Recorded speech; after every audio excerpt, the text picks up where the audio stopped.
on stage Jordan Leer. Clap it up for Jordan. Thank you. Thank you so much, everybody. Thank you. Appreciate it. Give it up for everybody. Everyone's hilarious. I get it. We're all tired. We don't give a fuck. Comedy sucks. Whatever. I get it. I get it. I'm a roofer. I work for a roofing company. Thank you. I'm the diversity hire. I'm the token white guy. You know?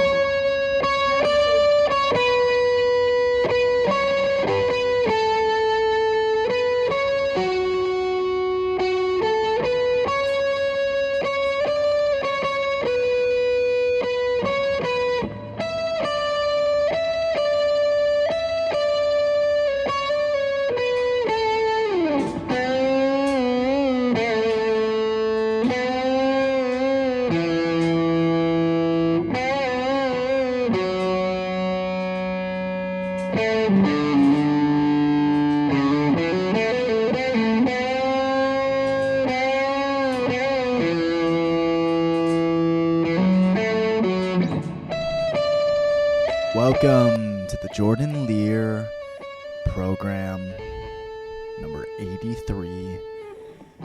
Serra versus St. Pierre 2. Does anyone remember? Fucking Matt Serra versus GSP 2 at UFC 83. Do you remember UFC 69 when Matt Serra had won the Ultimate Fighter and then he got to fight the champion who was GSP, the greatest mixed martial artist on the planet at the time, and Matt Serra was supposed to get the shit beat out of him. He was laughing on his way to the ring, and everyone's smiling at him. He's like, yeah, I shouldn't have fucking been here. That's not how he talks. And then he knocked out George St. Pierre out. And it was crazy, and it made it exciting, and then they rematched. And they're like, all right, let's see if it was fucking fluke or not. And it was a fluke. GSP kicked his ass. Total fluke. Total fluke. Not really. Just he won that fight. But the bigger issue here, man, they didn't have a third fight. What the fuck? They didn't fight the third time. They didn't have the rubber match, you know? They didn't settle the score. They are forever 1-1, which honestly, if you're Matt Serra, that's the way you want that one to go. Because if you give him the third one, then there's no fucking question. But if you want to go into the deep lore and talk about something on your podcast that no one has a fucking clue what you're talking about, then you avoid that third fight. Not that he avoided it. Would have been an easy money-making thing. I don't know that's what they say, but no one was calling for it, you know. GSP got shocked, and then he came back. He's like, oh, fucking, I don't know. I love Matt Serra. Matt Serra, George St. Pierre. That has nothing to do with what that ain't what I'm here. It ain't what I'm about. I'm so tired. But I'm going to bring the energy here, because I brought myself here to New York City. I have returned to the City of Dreams. Is that what it's called? I don't know. I always called it the City of Angels. I'm in the City of Angels, New York City. Maybe in 9/11 it was. Hey, it's not a good joke. Which is not something I'm known for, so it's very on-brand fucking joke. I've returned to the hustle and bustle of New York City. Man, I stayed... You know, I'm very much, I think the chapter of Los Angeles has long since closed in my life. I don't want to go back there, but I want to continue with the arts. And I, half-ass moved here like a year ago and loved it. I love it. I still love it. It was great. I was like, this is the bee's knees. The Big Apple. The Big Apple has bees in it. I love New York. And, when the writer's strike happened, ain't no work, and I wasn't down to, just get a job just to be here because, I don't know. It was more than that. I just want to go enjoy Michigan summer, But that turned, then the strike fucking took forever, all this shiza, So, what if? I was doing a lot of chilling, a little volunteering in the community. mostly writing. And I came back to New York City. What the fucking day is it? Was it last week? Anyways, it's great to be back. I do love New York. I've had many things. I don't know.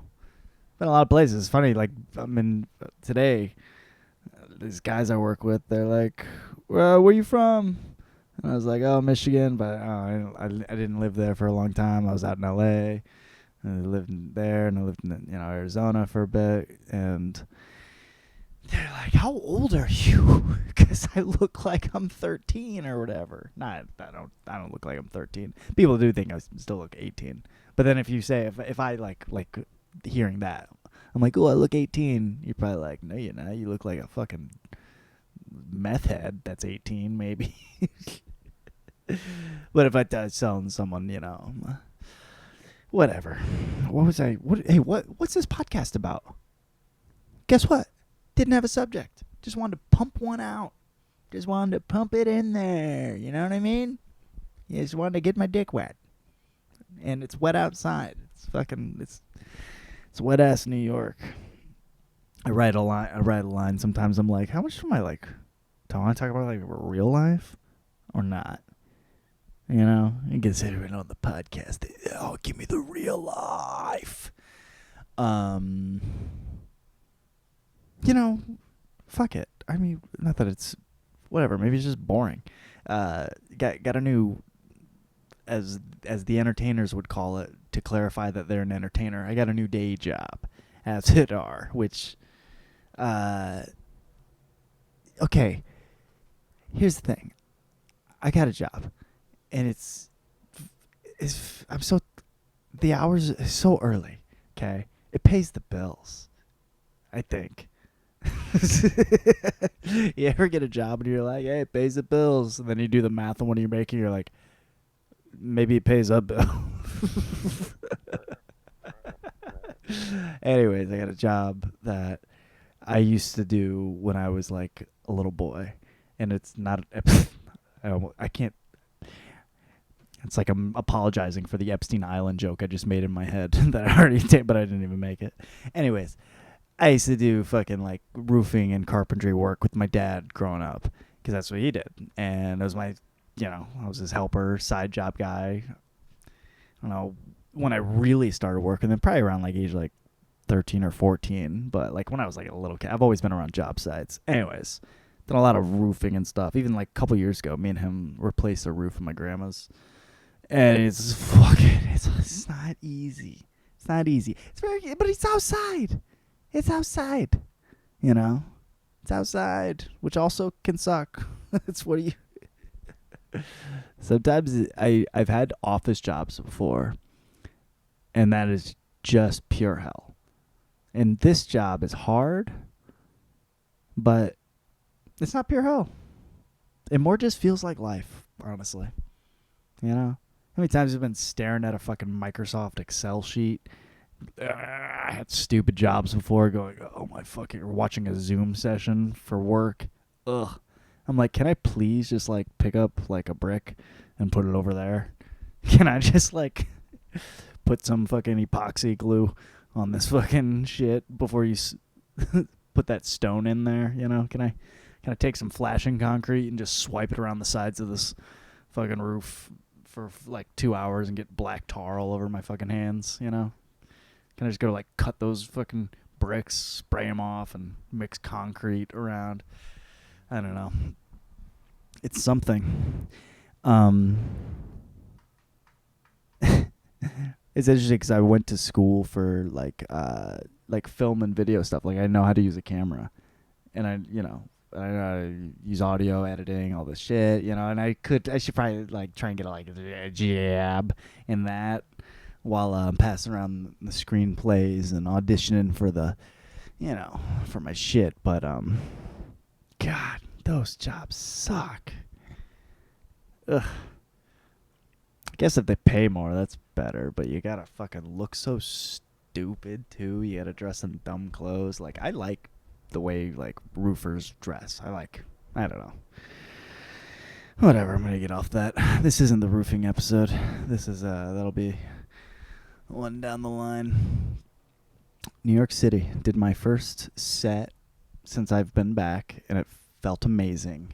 Did my first comedy set in New York. I did it once in South Bend, some shitty fucking not even comedy club. Did it once over the past 8 months. It was lame. It felt very good on Saturday night. Went down the Lower East Side to a little open mic. Bunch of new shit. Anytime you got new shit, anytime you have new things to say in front of strangers, that's fucked up. People, that for me, that's all stand-up is about. I don't even care about doing like good. I don't care about getting booked. I just care about having new shit. You know,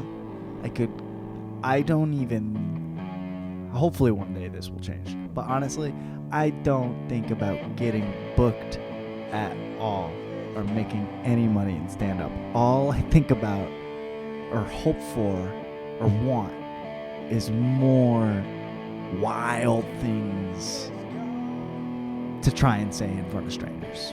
That's it. That sounded good. Yeah. Alright. You know what? That's been this segment. That's been this. You don't get a 20-minute one. Get a nice, easy, take the temperature down a little bit, arrive. You know, life's gonna keep coming after you. It's gonna be another piece of fucking scaffolding to swing off of, you know? Putting some fucking nails in through your eyeballs. What am I saying? I don't know. I'm too tired. Next segment.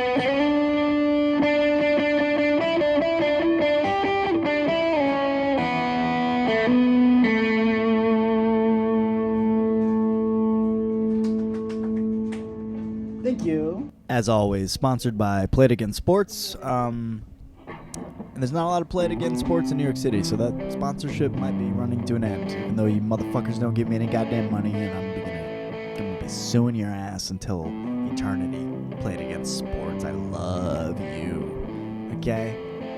I got a beat up volleyball net with dog crap all over it from Play It Again Sports. It's one of my best memories of all time. One time I got some scuba gear from Play It Again Sports, and I died. And it was the best thing that ever happened to you. That sounded so morbid. That's not true. That's not true. Play It Again Sports is a worthy adversary to me in my upcoming lawsuit against those fucking people who won't give me money. I don't know why I bring up so much mindless heat sometimes. I think it's funny. That's why. All right. Fan comments, questions, concerns. I had a couple of really good comments on YouTube videos I posted this week. I think I was talking about a problem I had with Boondock Saints, how I didn't like it, but I was like, I don't really have a problem with it, but I just don't like it. And someone responded, Noah Rodenkeek is his name. He said, I don't know. I just don't have a problem with whatever. I just don't like Jordan Leer or whatever. That's pretty funny. I don't know. This guy's a good writer. I could tell in his writing that he was making fun of me, the way I talk, and the way I'm non-committal sometimes over issues. No, I think you should keep on making fan comments. I think you have a hell of a writing career. You have a good commenter career, dude. You're a pretty good writer. I feel that this guy doesn't like me when he says that. But he's got nothing else to do. I get it.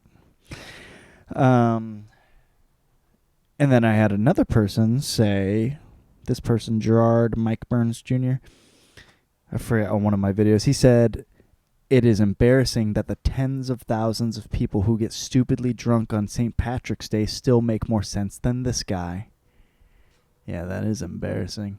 You try having a college education and video audio background and nailing fucking shingles for a living. I'm not embarrassed by that at all. It's fucking badass work. I think I was talking about how I don't like fucking Irish shit after St. Patrick's Day. Here's something fun about, okay, embarrassing that people get stupidly drunk. You make more sense than this guy? Yeah, well, you should see how much sense I don't make. If I, imagine if I was tankard. This year, I was about to say I didn't get drunk on St. Patty's Day this year. I think I probably did. Not really. I didn't like go out or anything. The previous St. Patrick's Day, I was in New York City, and I didn't get drunk. I went to church. I went to the St. Patrick's Cathedral, and it was embarrassing there. Like, I went because it was kind of those cools on theme, and I was dead sober even. And there was a bunch of like old people wearing green with beads on, and they were hammered, just like, oh, where are they back? They were like older people too. I felt embarrassed with them, because you know how much I respect the Catholic Church. I love the cats. All right, that was the fan comments, concerns. Next seg.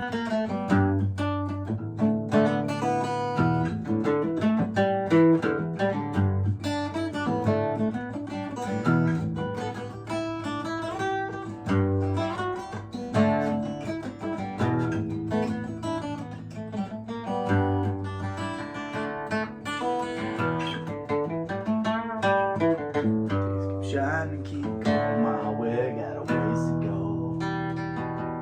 Please keep shining, keep going my way, got a ways to go.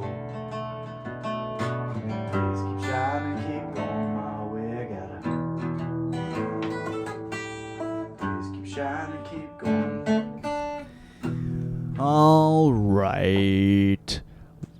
Time for the program. Time for the list of all the movies and television shows and documentaries and books and stand-up comedy specials Jordan Leer watched this week. Does he have a life? I bet this list will begin to diminish now that he works a full-time job. Will he even continue this podcast? Probably, because I like the dopamine. Alright, movies. This list probably will start to diminish, but this is what I did. Some of these were back in the SB. I watched Kill Bill. I don't know, man. I love Tarantino. He's definitely got to be my favorite filmmaker, so his movies are just always on. They're in the realm of I don't even have to complete them. They're like Big Lebowski to me. Can't say enough good things about Kill Bill. I will say this. I stand by the thought that Quentin Tarantino's next film, The Critic, which semi-rumored Shane Gillis was going to be the star of, but I'm not even going to talk about that. I don't think so. It's going to be his 10th and last movie, because Quentin Tarantino wants to do 10 films, and that's it. He's like, I think that's a nice number. I don't want to do things too old. Maybe I'll just do TV shows, whatever. Well, Kill Bill is there's Volume 1 and Volume 2, two separate theatrical movies, but he considers them to be one because he conceived it as one and he shot them back to back, so now he's had this rumored third one for years, about the one chick, Vivica Fox's daughter that watches her die or whatever, her coming back for revenge years later against Uma Thurman and Maya Hawke. Now, I stand by. He's going to make The Critic. He's going to fucking go chill and make some TV shows and books or whatever, stuff that's not a movie. And then he's going to circle on back and make Kill Bill Volume 3. Maybe even 20 years from now. Maybe even 20 years from now. In the year 2044. Wow. I wonder if I'll still be roofing. by then. I wonder if I'll still be acting then. I wonder if there will still be internet then. Oh, if we have stupid commercials in 2044, I'm going to be so fucking pissed off about it. I already am. Oh my god. Okay, anyways. I watched Kill Bill. Next, I watched Roadhouse, the new one, with Jake Gyllenhaal and Conor McGregor. And I watched it without watching the original first, and I thought it was badass. And I thought it was great. And all I was thinking was, good luck topping this one original version. I like this Jake Gyllenhaal shit just fine. Conor McGregor, I don't know. They framed him well. He knew to perform. It's stiff acting, but he's a stiff guy. Fuck, man, this movie was good. I don't know, it was ridiculous. But then I did watch the original. Amazing. I think I'm more of a fan of the new one, though, honestly. I'm doing this just for the hate. No, I do. I don't know. I enjoyed it more. But the Patrick Swayze one is dope, dude. And I do get it. It's got that original, like, Fast and Furious, like, over-the-top type. You think you can fuck with me, you know? The problem with Roadhouse is, when it came out, like, in 1989, you just really thought you could just do that still. Like, you're like, oh, fuck, yeah, I'll just be like Patrick Swayze and be gay.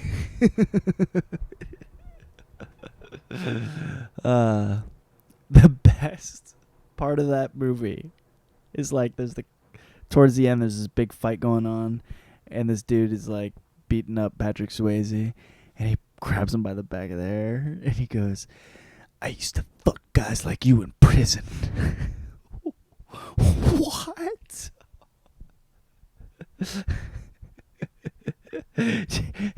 did that guy's agent not sit him down and be like, hey, don't say that line? Because I feel like everyone's going to look at you differently after that. Patrick Swayze. Sam Elliott, is that his name? Yeah, Sam Elliott, the old fucking take her easy, dude. Was that good? That wasn't good. I fucking love you so fucking much. The old cowboy, you know, Sam Elliott from Tombstone, and he was in Stars Born, plays the older brother. He is in Roadhouse, and he still kind of looks old then. But he's alive still today. Patrick Swayze isn't. They should have got Sam Elliott in the Jake Gyllenhaal Roadhouse. And for all I know, maybe I skipped that part because I was fucking packing up for New York. Okay. Then I watched some shitty movies to fall asleep. I watched Trump vs. the Illuminati. I needed, like, some over-the-top movie like that once in a while just to fall asleep to. I watched Office Space. Every time I start working, I think about Office Space. Every time I work a little jobby job, I just put on Office Space. I watched Aquaman The Lost Kingdom. Only half of it. I'll have to finish the other half. That's another one. I'm like, between Aquaman The Lost Kingdom and Trump vs. the Illuminati, I don't know which one is more mediocre, you know. And I enjoy them both, but pretty run-of-the-mill. Same, I watched Easter Bunny Massacre, The Bloody Trail. You know, I'll put these random festive movies on in the background whenever I'm watching, like, doing, you know, Easter happened, so I watched that fucking movie. It's pretty much on par with Aquaman The Lost Kingdom, I gotta be honest. And then on Easter, I was looking for, like, a religious movie, and I missed the screening of Last Temptation of Christ at the Museum of Moving Image, so I put on Dogma. Kevin Smith. That's a good movie, man. That's a fun movie. I love the Askewniverse, the View Askewniverse, the Clerks, Jay and Silent Bob, Chasing Amy. Dude, Kevin Smith's. It's just such a fun. That universe feels like home to me. And the Dogma thing. You see Dogma with the religion. Fucking Matt Damon. I think it's his best acting, by the way. It's really fucking good. Him and Ben Affleck, they play angels. Like, they play angels with wings. And they're banished to Earth to live out until they die or whatever, but then they find a loophole to pass through some arch and get back into heaven, but it's going to undo existence or whatever. And they're just so fucking committed. I don't know. A little too tired to do a deep dive on Dogma. I should have more energy for Dogma. What do I want to say? Alanis Morissette plays God. Alanis Morissette plays God. Alan Rickman, fucking Snape, is in that, showing his like non-dick. You gotta see that movie. Chris Rock's in that movie. Then I've been wrapping it up. I was watching Godzilla in 1998, which I fucking love, man. Godzilla 1988. How was there never a sequel to that? Because they had the ending scene. I haven't even rewatched it, and I know whenever they find all the eggs in Madison Square Garden of the Godzilla and they're gonna hatch out, and you can't tell me that fucking Cloverfield didn't grab a little bit of that. But it's fucking rainy day in New York. It's gloomy. This is Godzilla 1998 weather. I put it on. I'm festive. I got good shit, man. I love that movie. I love Matthew Broderick. Television. I just fall asleep every night watching Star Trek: The Next Generation and Frasier. Both of those things. I love Frasier is so funny. My wife recently left me, which was very painful. And then she came back to me, which was excruciating. That's the best joke of all fucking time. Still watching X-Men 97.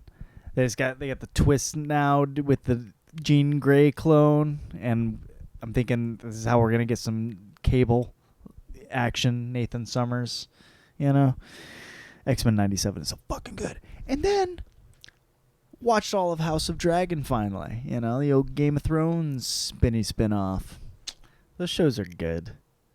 Those shows are all, it's just simple. It's like, I'm not boss. I want to be boss. Here's my penis. Can I stroke it while you twiddle your toes?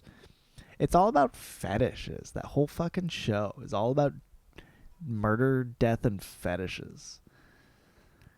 It's pretty cool. Watching other people do it. I don't have weird shit. You can have that weird shit, but I like watching them have weird shit. Documentary. I watched the Fab Five, which I don't fucking even give a fuck. Talk about Michigan Wolverines. I barely watch this shit. Stand up. I watched Norm Macdonald, One Night Stand. I got so interested in Norm Macdonald the other night because someone said he lost his entire fortune gambling like 3 or 4 times. And then I had to look up interviews of him talking about it, gambling like, $500,000 on fucking craps or whatever, and just being addicted to it, and sports betting and shit. And Norm Macdonald is so fucking funny.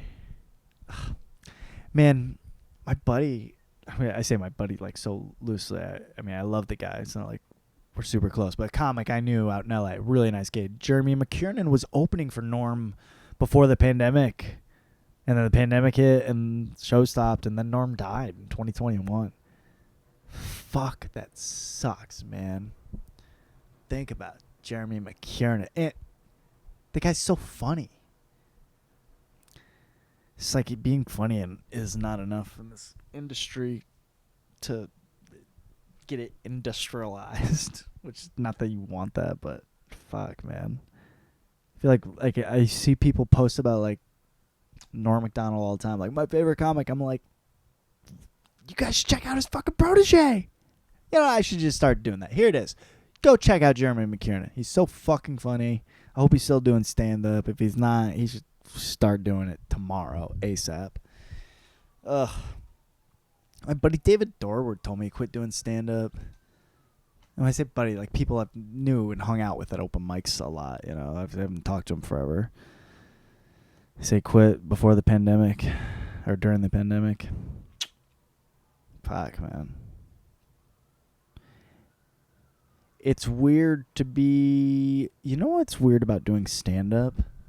Is it's weird to keep doing it because there's so many things in life that you don't keep doing and you move past.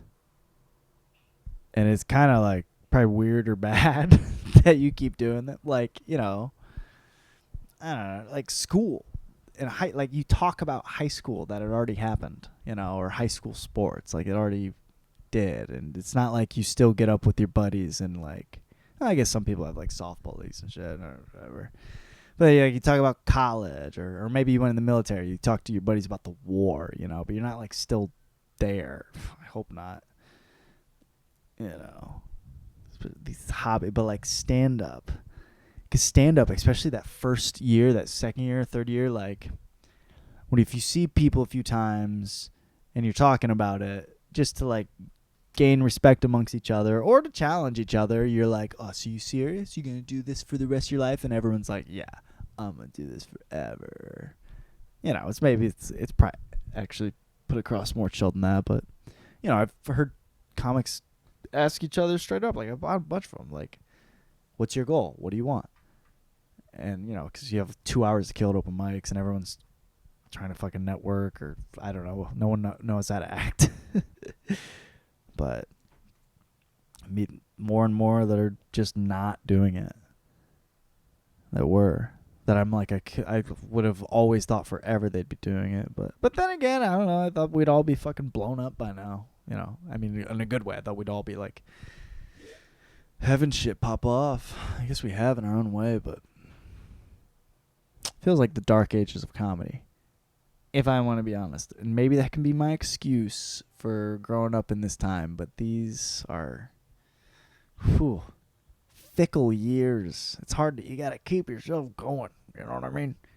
Definitely more comics I know die by their own hands than ones I know that make it. Anyways, Norm Macdonald, One Night Stand. Norm Macdonald's so fucking funny.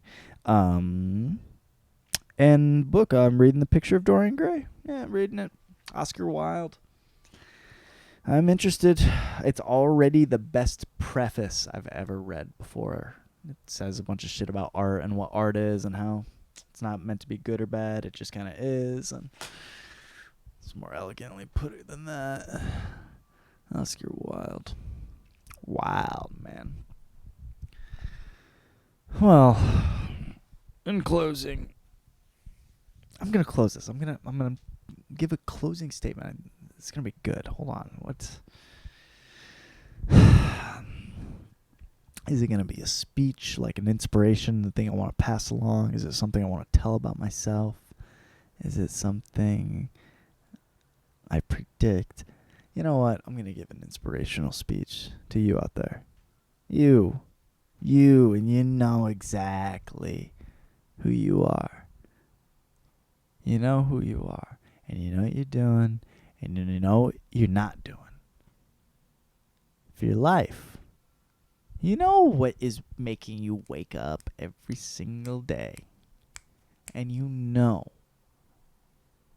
what is making you not want to wake up. You know exactly what those things are.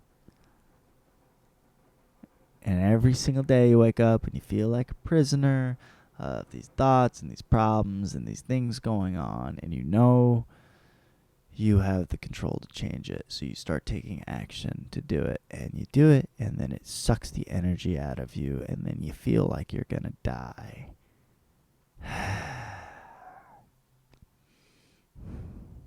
So my advice to you isn't to keep going. My advice to you is to quit, because that's the most logical thing to do right now. Lay down. Take a rest. That's my advice. But honestly, I wouldn't take advice from me. I don't even take advice from me, okay? I wake up and I pound Jordan Peterson and Lex Friedman. And when I say I pound them, I mean we do anal sex. Yeah, this is a big coming out party for them. I'm coming out for them. I pound them. And we've been doing it. And we pass information that I've never spoke to Lex Friedman. We've only had sex. I call him Sex Friedman. Is it Friedman? Yeah. And Jordan Peterson, guess what? We are Jordan Peterson. He's actually the Peterson while I'm Jordan. That didn't fucking... Who gives a shit? Yes, keep going, because... You know...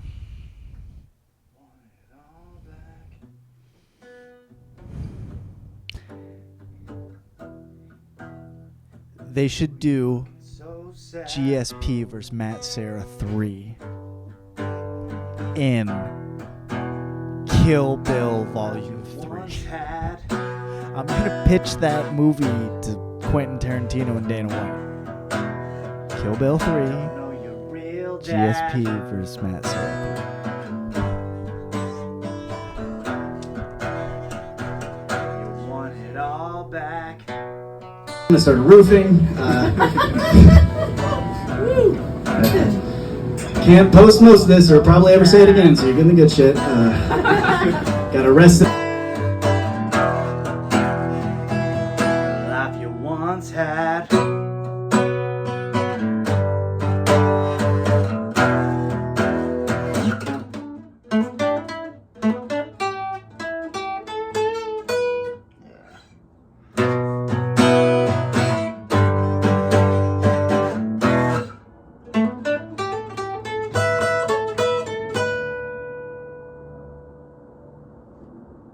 Don't know your real dad.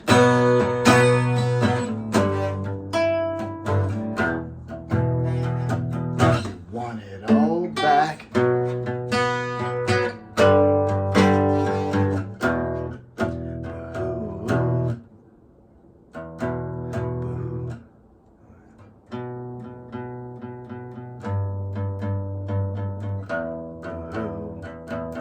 You're fucking so sad.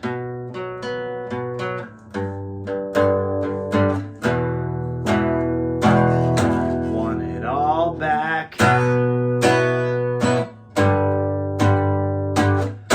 Woohoo! Boo, you're fucking so sad. The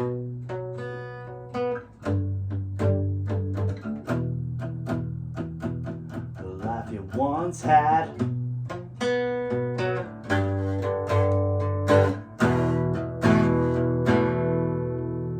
Don't know your real dad.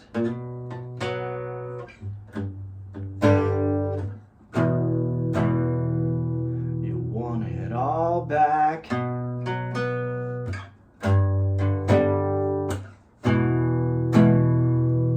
life you once had. Boo,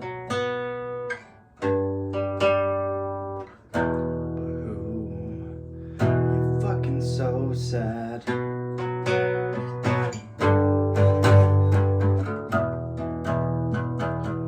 know your real dad.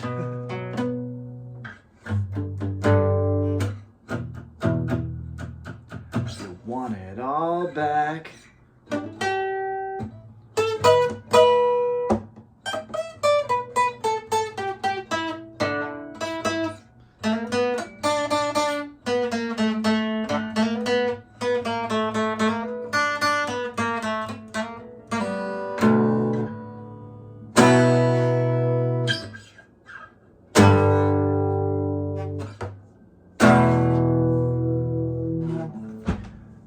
Want it all back. It's not a fleshed out joke. Are you okay, man? Yeah! I've got good shit, man. This is a gold mine. This is... What was I going to say about that?